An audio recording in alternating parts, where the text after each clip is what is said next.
ایک ہوتا ہے محتاج، ایک ہوتا ہے فقیر، اس میں فرق ہے۔ ایک آدمی کو اچھے کپڑے پہننے کے پیسے نہیں ملتے تو وہ فقیر نہیں، وہ محتاج ہے، اس کے پاس تو ہے ہی نہیں تو وہ کہاں سے پہنے۔ لیکن ایک آدمی کے پاس لاکھوں کروڑوں روپیہ پڑا ہے لیکن وہ بھی سادہ سا لباس پہننا پسند کرتا ہے تو یہ فقیر ہے، یہ درویش ہے۔ کنجوس اور درویش میں بھی فرق ہوتا ہے۔ ایک آدمی اس کا پیسے لگانے کو دل ہی نہیں چاہتا، خرچ ہی نہیں کرنا چاہتا، وہ بخیل ہے، کنجوس ہے۔ لیکن ایک شخص وہ ہے جس کے پاس سرمایہ ہے، مال ہے، لیکن وہ اپنی ذات کو بڑھانا پسند نہیں کرتا، وہ درویش ہے، وہ فقیر ہے۔ حضرت سیدنا عبد الرحمن ابن عوف رضی اللہ تعالیٰ عنہ کے پاس اتنے پیسے تھے کہ نبی پاک صلی اللہ علیہ وسلم نے فرمایا تو پکا جنتی ہے پر سب سے آخر میں جنت میں جائے گا۔ حضور میری غلطی، فرمایا جتنے پیسے ہیں اتنا حساب بھی تو دینا ہے۔ جس کے پاس صرف ہینڈ کیری بیگ ہوتا ہے نا وہ فٹافٹ باہر آ جاتا ہے، اور جس کے جتنے زیادہ بیگ ہوتے ہیں اس کو اتنی دیر چین پہ کھڑے رہ کے انتظار کرنا پڑتا ہے۔ تو فرمایا کسٹم بھی تو نے ادا کرنا ہے نا بھائی، نکل کے آنا ہے اس جنگل سے، تو کیسے جائے گا؟ جتنا مال ہے اتنا حساب دینا ہے۔ تو حضرت عبد الرحمن ابن عوف بڑے مالدار تھے، 80 ہزار درہم تو آپ کے انتقال کے بعد آپ کی ازواج کے حصے میں آئے تھے، اتنے تگڑے مالدار تھے۔ اور دینے کا انداز یہ تھا کہ اپنی بیوی اور بچوں کو کھلی چھٹی تھی، کہتے تھے جو جس کا دل کا ایک کھاؤ، ایک دن میں 5 الگ الگ کھانے بھی تم پکانا چاہو تو تمہیں اجازت ہے۔ کنجوس نہیں تھے، بخیل نہیں تھے، لیکن خود جب کھانا کھاتے تھے تو دال کو پیس کر شوربہ بنا کر اس میں روٹیاں بھگو کے کھاتے تھے۔ تو لوگ پوچھتے کہ جناب ہمارے لیے سارا کچھ ہے، بخیل بھی آپ کوئی نہیں، مالدار بھی، یہ کیا کر رہے ہیں؟ تو فرماتے تھے سرید کھا رہا ہوں، یہ کھانا میرے محمد کی سنت ہے صلی اللہ علیہ وسلم۔ فرمایا یہ کریم کا طریقہ ہے، میں فرض محبت ادا کر رہا ہوں، کسی کی ادا کو ادا کر رہا ہوں، یہ میرا انداز ہے، میری ذات کے بارے میں میرا یہی انداز ہے۔ سرکہ کھا رہے تھے تو بیٹے نے کہا ابا جی آپ کیوں کھا رہے ہیں، کتنے دن ہو گئے آپ نے بھنا ہوا گوشت نہیں کھایا، تو کھائیں۔ فرمانے لگے بیٹے کل لقمہ اٹھایا تھا گوشت کھانے کو تو مجھے اپنے نبی کا فقر یاد آ گیا، مجھے رسول رحمت صلی اللہ علیہ وسلم نے وہ جو مہینہ کھانا نہیں کھایا وہ یاد آیا ہے۔ تو حضور کی وہ چیزیں مجھے ان اعلیٰ غذاؤں میں مبتلا ہونے نہیں دیتی، تمہیں اجازت ہے۔ تم بھئی بادشاہی میں فقیری، آج لوگوں کے پاس اتنا کچھ ہوتا نہیں جتنا کچھ وہ اپنے آپ کو دکھانا چاہتے، دکھانے کا معاملہ ہو گیا، بلکہ قرض اٹھا کے لوگ اپنے آپ کو بڑا کر کے پیش کرتے، حالانکہ ایسا ہوتا نہیں۔ اسلام فقیری، بادشاہی میں فقیری، میرے رسول پاک صلی اللہ تعالی علیہ وسلم کی ایک حدیث ہے، اگر آپ اس کو سمجھ جائیں تو بہت ساری چیزیں جو ہیں ویسے ہی کھل جائیں گی۔ ایک صحابی نے کہا حضور میرے جسم کو سکون نہیں، وجود کو سکون نہیں، ظاہری وجود کی بات کی، تو حضور نے فرمایا ازہد فی الدنیا فریح القلب والجسد، فرمایا دنیا سے دل دور کر لے، ازہد فی الدنیا، دنیا میں زہد کٹھا کر لے، دنیا داری سے ذرا اپنے دل کو دور کر، اللہ تیرے وجود کو بھی سکون عطا کرے گا اور تیرے دل کو بھی سکون عطا فرمائے گا۔ دنیا داری، ازہد فی الدنیا، ذرا ہٹ نہ دنیا سے، ہٹ ذرا، اللہ تیرے دل کو بھی سکون دے دے گا اور تیرے جسم کو بھی۔ اللہ سکون، راحت، فرحت، فریحاً فی القلب کے لفظ حدیث میں آئے، فرحت دے، فرحت کا معنی خوشی، تسلی، تازگی اللہ عطا فرمائے گا جب تو اپنے آپ کو تھوڑا دنیا سے بچائے گا۔ عزیزو بڑا شوق ہے، ہم دیکھتے ہیں پروٹوکول کا بڑا رنگ ہے، بڑا پروٹوکول ہے لوگوں کا، 2 گاڑیاں آگے 2 پیچھے، بندہ ایک بیٹھا ہے، وہ سمجھتا ہے کہ اوہو جو یہ زندگی ہے یہ تو شاید کسی کو اور میسر ہی نہیں۔ اور میں اکثر دیکھتا ہوں، میں کہتا ہوں یار کیسا عجیب شخص ہے، جن پولیس والوں کو اس نے پروٹوکول پہ لگایا ہے نا، حکومت ختم ہوگی تو یہی پکڑ کے اسے جیل میں ڈالیں گے، لیکن یہ خوش ہے۔ حضرت ابو علی قلندر رحمت اللہ تعالیٰ علیہ کا ایک درویش تھا، تو وہ سڑک سے گزر رہا تھا، علاء الدین خلجی کا زمانہ تھا۔ علاء الدین خلجی بہت بڑے حکمران ہوئے متحدہ ہندوستان کے، پاکستان، ہندوستان، افغانستان، سب پہ ان کی مشترکہ حکومت۔ تو ان کا ایک گورنر روڈ سے گزرنا تھا، اس نے تو سپاہی جو تھے وہ رستے صاف کرا رہے تھے، تو ایک بزرگ تھے حضرت ابو علی قلندر کے مرید تھے، خلیفہ تھے، تو وہ بھی روڈ پہ گزر رہے تو تنے تنہا ہاتھ میں چھڑی پکڑی ہے، تنے تنہا گزر رہے ہیں۔ تو وہ کہنے لگے بابا جی سائیڈ پہ ہو جائیں، گورنر صاحب نے گزرنا ہے۔ تو فرمانے لگے اتنی سڑک پڑی ہے گزر جائے گا کہ مجھے سائیڈ پہ کر کے گزر جائے۔ انہوں نے کہا نہیں آپ کی مہربانی ہٹ جائیں۔ کہا بھئی میں کیوں ہٹوں؟ وجہ اس کی اتنا رستہ ہے گزر جائے، میں بوڑھا آدمی ہوں، تم مجھے سائیڈ پہ کرو گے پھر رستہ ڈھونڈتا پھروں گا۔ کہا بابا تیری مہربانی ہٹ جا، نگاہ فقر میں شان سکندری کیا ہے، اور خراج کی جو گدا ہو وہ کیسری کیا ہے۔ اس نے کہا میں اس کو کیا سمجھتا ہوں، بادشاہ ہوگا تو گھر ہوگا، میں اسے کیا سمجھتا ہوں، اور میں ناراض نہ ہوئیے گا، امیروں کو خراب غریبوں نے کیا ہے، بڑوں کو خراب چھوٹوں نے کیا ہے۔ اگر ہم گاڑیوں کے آگے پیچھے بھاگنا چھوڑ دیں تو لیڈر سیانے ہو جائیں، یہ ہمارے نعرے تباہی کرتے ہیں، ہم نہیں سمجھتے کہ ہم کتنا نقصان کرتے ہیں۔ نگاہ فقر میں شان سکندری کیا، خراج کی جو گدا ہو وہ کیسری۔ اقبال کہتے ہیں کہ وہ تو بڑے فقیر ہیں جن کو تم بادشاہ سمجھتے ہو، تمہارا ٹیکس نہ ملے تو ان کی حکومت نہیں چلتی، تو خراج کی جو گدا ہو وہ کیسری کیا۔ خیر حضرت ابو علی قلندر رحمت اللہ علیہ کے وہ درویش جو تھے نا وہ روڈ پہ کہا بابا جی ہٹ جائیں، کہنے لگے نہیں ہٹتا۔ انہوں نے بازو پکڑ کے نا بابا جی کو ذرا زور لگانا چاہا تو بابا جی نا آلتی پالتی مار کے چوکڑی مار کے تو زمین پہ بیٹھ گئے، کہنے جو اٹھایا جاتا ہو تو اٹھا لو۔ اب تو درویش کبھی ضد کرتے نہیں، اور اگر کریں تو مسلم شریف میں میرے نبی پاک نے فرمایا رب اشغاز اکبر لو اقسم علی اللہ لابرہ، فرمایا رب کریم کا بندہ تو اللہ کو قسم دے دے تو اللہ اس کی قسم کو پورا فرما دیتا ہے، اللہ اس کی قسم کو پورا فرماتا ہے۔ تو میں جاؤ اٹھتا ہوں تو اٹھا لو۔ بحث ہونے لگی، لوگ کٹھے ہو گئے، رش ہو گیا، تو اتنی دیر میں گورنر صاحب کی سواری بھی پہنچ گئی۔ تو گورنر صاحب کہنے لگے بابا اٹھتا کیوں نہیں؟ فرمانے لگے کیوں اٹھوں، اتنا رستہ ہے گزر جا۔ میں بابا اٹھ کیوں شور ڈالا ہوا؟ کہنے لگے تو میرے نوکر کا نوکر ہو کے مجھے اٹھنے کا کہتا ہے، میرے نوکر کا۔ غصہ آیا تو اس نے بابا جی کو تھپڑ مار دیا۔ بابا جی اور ہنسے، کہنے لگے تجھے کہا تھا نا نوکر کا نوکر ہے تو واقعی نوکر ہے۔ اس نے کہا میں تھپڑ مارتا ہوں، بابا ہنستا ہے۔ یہ زیادہ انسلٹ ہوتی ہے، آپ کر کے دیکھیں، آپ غصے کے جواب میں غصہ کریں تو سامنے والے کو کوئی سزا نہیں۔ آپ کبھی گالی کے جواب میں مسکرا دینا یار اب میں تیرے ساتھ بات کروں، تیرے ساتھ بحث کروں تو یہ زیادہ بڑی سزا، یاد رکھیے گا۔ ہم تو دشمن کو بھی پاکیزہ سزا دیتے، ہاتھ اٹھاتے نہیں، اسے اس کی نظروں سے گرا دیتے۔ جب تھپڑ مارا تو بابا جی ہنس پڑے، کہنے لگے تجھے کہا تھا نا تو غلام ہے، تو بھائی واقعی غلام ہے۔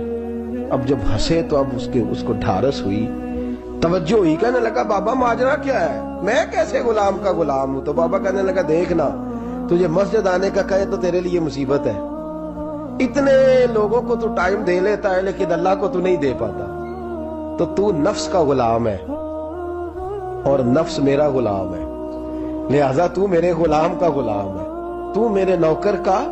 کہنے لگا یہ ساری نفس پرستی ہے، یہ جو تو نے دنیا داری اکٹھی کی ہوئی ہے نا، یہ جو تیرے نعرے لگ رہے ہیں اور تو سمجھتا ہے کہ یہ میرے، یہ تو تنخواہ دیتا ہے، تیرے نعرے لگاتے ہیں، ذرا تنخواہ چھوڑ کے بات کر، پھر دیکھ تیرے کتنے نعرے لگتے ہیں۔ تو یہ ڈرتے ہیں تجھ سے، لوگ تیرے آگے پیچھے بھاگتے ہیں، ذرا اقتدار سے سائیڈ ہو تو یہ پتہ لگے تیری قیمت کیا ہے۔ تو سمجھتا ہے کہ میری جیب میں پیسے ہیں، لوگ مجھے سلوٹ کرتے ہیں، تو میاں تجھے سلام کوئی بھی نہیں کر رہا، تیری جیب کو سلام ہو رہا ہے، تیرے عہدے اقتدار کو اور تیری وحشت اور دہشت کو سلام ہے۔ اس نے کہا حضرت جی مجھے سلام کب ہوگا؟ تو فرمانے لگے جب تو بادشاہی میں فقیری کرے گا، جب تو بادشاہی میں بھی فقیری ہوتی ہے میرے عزیزوں، بادشاہی میں بھی فقیری ہوتی ہے۔ آپ کے اس ہندوستان کے ایک بادشاہ کا نام اورنگزیب عالمگیر بھی ہے۔ اورنگزیب عالمگیر کے انتقال کا وقت آیا نا تو اورنگزیب عالمگیر بیمار ہوئے، آخری وقت منبر پہ چڑھے اور لوگوں کو کہنے لگے لوگوں تم مجھ سے اکثر پوچھتے تھے نا کہ بادشاہ تیری 2 انگلیوں پہ سیاہی کو لگی رہتی ہے اور تیرے ہاتھوں میں سوراخ کیوں رہتے ہیں؟ اورنگزیب عالمگیر یہ میں آپ کو فرشتوں کی کہانی نہیں سنا رہا، اس دنیا میں، اس دور میں، اس دھرتی پر بسنے والے لوگوں کی کل کی بات سنا رہا ہوں۔ اس ہندوستان میں ہندوؤں کے ملک پر حکومت کرنے والے ایک مسلمان دیانتدار بادشاہ کی بات سنو. کہتے ہاتھوں میں سراخ کا پوچھتے تھے نا تم لوگ, اور تم مجھے پوچھا کرتے تھے تیرے ہاتھوں پہ سیاہی کیوں لگی ہوئی ہے. اورنگزیب عالمگیر متحدہ ہندوستان کا مطلق العنان بادشاہ کہنے لگا میرے انتقال کا وقت آ گیا ہے. اب میں تمہیں بتاتا ہوں, میں نے ساری زندگی حکومت کے خزانے سے 1 روپیہ تنخواہ نہیں لی. میں کتابت کرتا تھا, کتابیں لکھ کے جو مجھے مزدوری ملتی تھی, اور میں ٹوپیاں سیا کرتا تھا, میرے ہاتھوں میں سوراخ ہو جاتے تھے. میں نے اس کا رزق حلال کھایا ہے. اور فرمایا 50 روپے فلان جگہ میں نے رکھ دیے ہیں, میں مر جاؤں تو اس کا مجھے کفن دے دینا اور لوگوں کو بتانا کہ وہ ہندوؤں میرے رسول پاک صلی اللہ علیہ وسلم نے جس طرح مجھے کہا تھا میں نے اس طرح حکومت کی. وہ خطبہ پڑھ رہے تھے, اورنگزیب خطبہ پڑھ رہے تھے, اور گلیوں میں کھڑے ہندو کلمہ پڑھ پڑھ کے مسلمان ہو رہے تھے. میرے دوست یہ بادشاہی میں فقیری. ہمارے پاس تو پیسے آتے ہیں تو ڈرائیور کی ذمہ داری ہے, یہ بھی پروٹوکول ہے. ڈرائیور نے گاڑی بھی چلانی ہے اور صاحب کا دروازہ بھی کھولنا ہے. اس نے اندر بیٹھیں گے تو دروازہ بھی ڈرائیور صاحب نے. نفس پرستی ہے, جتنا مرضی آگے لے جاؤ, اتنا مرضی. یہ کوئی بادشاہی, یہ کوئی آپ کا بڑا پن نہیں ہے. وہ تنخواہ لیتا ہے, مجبور ہے, کیا کرے. ہو سکتا ہے کل کو اس کے پاس پیسے آئیں تو بدلہ لینے کے لیے آپ کو ہی بلا لے کہ چل میرا دروازہ کھول. وہ محبت کے ساتھ, عقیدت کے ساتھ تھوڑی ایسے کر رہا ہے. ہم ذرا مال آتا ہے ہم بڑے بن جاتے ہیں. جو بڑے تھے وہ حضرت مولا کائنات شیر خدا علی المرتضیٰ رضی اللہ تعالیٰ عنہ فرماتے ہیں میں نے حضور کی بارگاہ میں عرض کی یا رسول اللہ کو نصیحت ہی کر دیں, حضور مجھے کوئی. تو حضور نے فرمایا علی جو دنیا میں پروٹوکول لیتا ہے آخرت میں رسوا ہو جاتا ہے. جو دنیا میں دنیا داری دبدبے تنتنے کی خواہش کرتا ہے, خواہش کرت. ملا رومی رحمت اللہ علیہ نے بڑا عجیب جملہ لکھا ہے. ملا رومی کہتے ہیں ہمارے پاس فرعون جتنے پیسے نہیں, نمرود جتنی دولت نہیں, ورنہ کئی لوگوں کا خدا بننے کو دل کرتا ہے. معاذ اللہ تعالیٰ. وہ کہتے ہیں کئی لوگوں کا دل کرتا ہے کہ لوگ ہمیں سجدہ کریں, لیکن فرعون اور نمرود جتنی طاقت دولت نہیں, ورنہ لوگ کرائیں. معاذ اللہ تعالیٰ. خواہشات نفس اتنی بڑھ گئی ہیں. اچھا لگتا ہے, اچھا لگتا ہے. ہمارے لیڈران کہتے ہیں 2-4 بندے ہلکے میں مرے نہ تو الیکشن کا مزہ ہی نہیں. معاذ اللہ تعالیٰ یہ ہمارا حال ہو گیا. ہم نعرہ بازی کی قائل قوم ہیں, ہم نعروں پہ زندہ رہنے والے نفس پرست بنتے جا رہے ہیں. شیر خدا رضی اللہ تعالیٰ عنہ فرماتے ہیں رسول کریم نے فرمایا جو یہاں عزتیں ڈھونڈتا ہے, یہاں خواہش کرتا ہے نعروں کی, پروٹوکول کی, آخرت میں رسوا کر دیا جاتا ہے. اور فرمایا جو یہاں جھک جاتا ہے اللہ قیامت میں اسے عزتیں عطا فرما دے گا. یہ حضور نے نصیحت فرمائی. حضرت عمر بن عبدالعزیز, زمانہ ڈرتا تھا, بڑا نام ہے. فقیری اور چیز ہے, درویشی.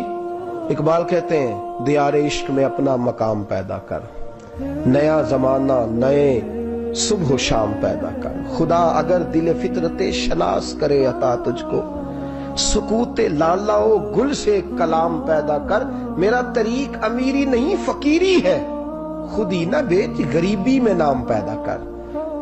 حضرت عمر بن عبدالعزیز رات کو بیٹھ کے نہ لکھ رہے تھے, تو ایک نوجوان آپ کی خدمت کے لیے رہتا تھا ہر وقت. حضرت جی لکھ رہے تھے, چراغ جل رہا تھا تو کوئی تحریر کر رہے تھے. ایک مہمان بھی آیا ہوا تھا, تو وہ نوجوان نہ بیٹھے بیٹھے نہ لیٹا تو سو گیا. توجہ ہے آپ کی میری بات پہ؟ بیٹھا بیٹھا نا وہ بیچارہ سو گیا, تو حضرت نے تکیہ پیش کر دیا. وہ نوجوان نے تکیہ پکڑا تو اس نے لپاٹ کے وہ گہری نیند چلا گیا. ایک جھونکا ہوا کا آیا تو چراغ گل ہو گیا. مہمان بیٹھا تھا, کہنے لگا حضرت جی میں چراغ جلا دوں؟ فرمانے لگے نہیں, مہمان سے خدمت نہیں لینی چاہیے, میں جلاتا ہوں. کہا پھر اس کو اٹھا لے. کہنے لگے جوانوں کو نیند زیادہ آتی ہے, سویا رہنے دو. کہا حضور سونے تو نہیں آیا, خدمت کے لیے آیا. فرمانے لگے یار سویا رہنے دو, کیا عرض ہے. حضرت عمر بن عبدالعزیز اٹھے, چراغ جلایا, واپس آ کے بیٹھے تو وہ دیکھے نا, یہ بادشاہوں کے لیے تو نہیں نا ایسا ہوتا, بادشاہ تو نہیں نا کر سکتے.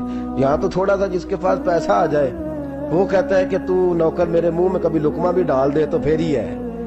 میں اس کا مجھ سے تنخواہ لیتا ہے اور اب یہ اتنا کام بھی نہیں کر سکتا. ہر کام ہم کرانا پسند کرتے ہیں. کہا حضرت عمر بن عبدالعزیز سے کہنے لگا حضور عجیب آپ بادشاہ ہیں, آپ نے غلام کو جگایا ہی نہیں. حضرت عمر نے کیا, حضرت عمر بن عبدالعزیز نے جو قانون پیش کیا بڑا زبردست ہے. فرمانے لگے کم تو انا عمر بن عبدالعزیز رجعت